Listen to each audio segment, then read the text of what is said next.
La lune s'étale derrière un mur de brume pâle anthracite. Je m'égare malgré la pluie dans ce dédale de ruines saplant ma ville. Au rythme où la vie défile, j'arriverai enterré avant le décès. Et c'est pas fait exprès, vu l'excès de zèle dépensé à s'en extraire, à s'en sortir.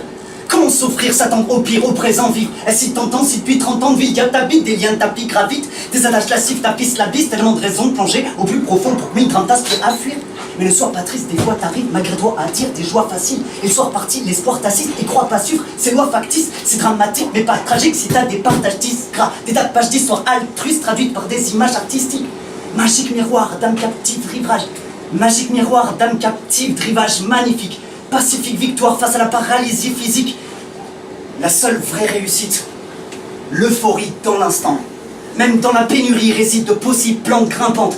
Que la terre nourrisse les vides et profite aux plus faibles des enfants. Je vois pas d'autre folie à formuler quand je rêve de descendance. Comment offrir mon cœur à ce qui vient de naître? Si ce n'est que déjà je suis tellement fier de le connaître. J'ai tout à lui offrir, cependant je ne peux rien promettre, sauf l'attention disponible de son père et un amour honnête. Mais rien n'est évident, le chemin se dessine au gré du vent. Serait-ce aussi évident s'il y avait de vrais suspens? Pourquoi rester distant? Puisque la sagesse réside auprès du temps. Prétextant la fuite, on n'évitera jamais le réel urgent. Difficile de réaliser, à se dire que la famille s'établit quand puis déjà petit a appris les vices de la vie, que t'as saisi ses conflits, visualiser ses incongruités. Et c'est de côté mauvais projets, fausse nécessité bien compliquée, l'avenir. Un pont qui mène au vide, ça n'existe pas. Dois-je le construire ou bien le regarder venir me voir? La question ne m'intéressant pas, j'avance un pied léger, laissant sa voix. Demain le regret dansera. Je vis aujourd'hui, c'est maintenant. Là, devant des mains tendues, s'étendent des rivières de lumière mélangées. Demander ou bien présenter, finalement, il suffirait d'échanger. Je me perds en contemplant tes charmes et ta délicatesse. Parler, ça délivre la tête, les âmes détachées par des lisses parfaites, tes appétits de caresses, mes vagues des saletés qui m'agressent. Des vagues apaisées m'envahissent jusqu'à ce que tout s'arrête et disparaisse quelque part près de mon paradis. Je garde en mémoire tes paroles et tes lèvres. J'écarte les démons de ma poitrine. Je pars sans émoi. Ma prose est légère. L'existence n'était-elle au final qu'un hématome éphémère, comme l'effet même insignifiant si l'univers dépasse l'homme et ses restes?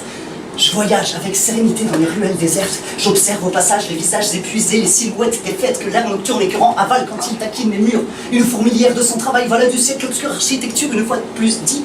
Je vais me balader près des arbres, divaguer, voir des tulipes, bavarder avec l'étoile, amasser mes pensées en forêt, me laisser emporter sans trop faire, l'émotion lancée en air solfège, s'emporter assis.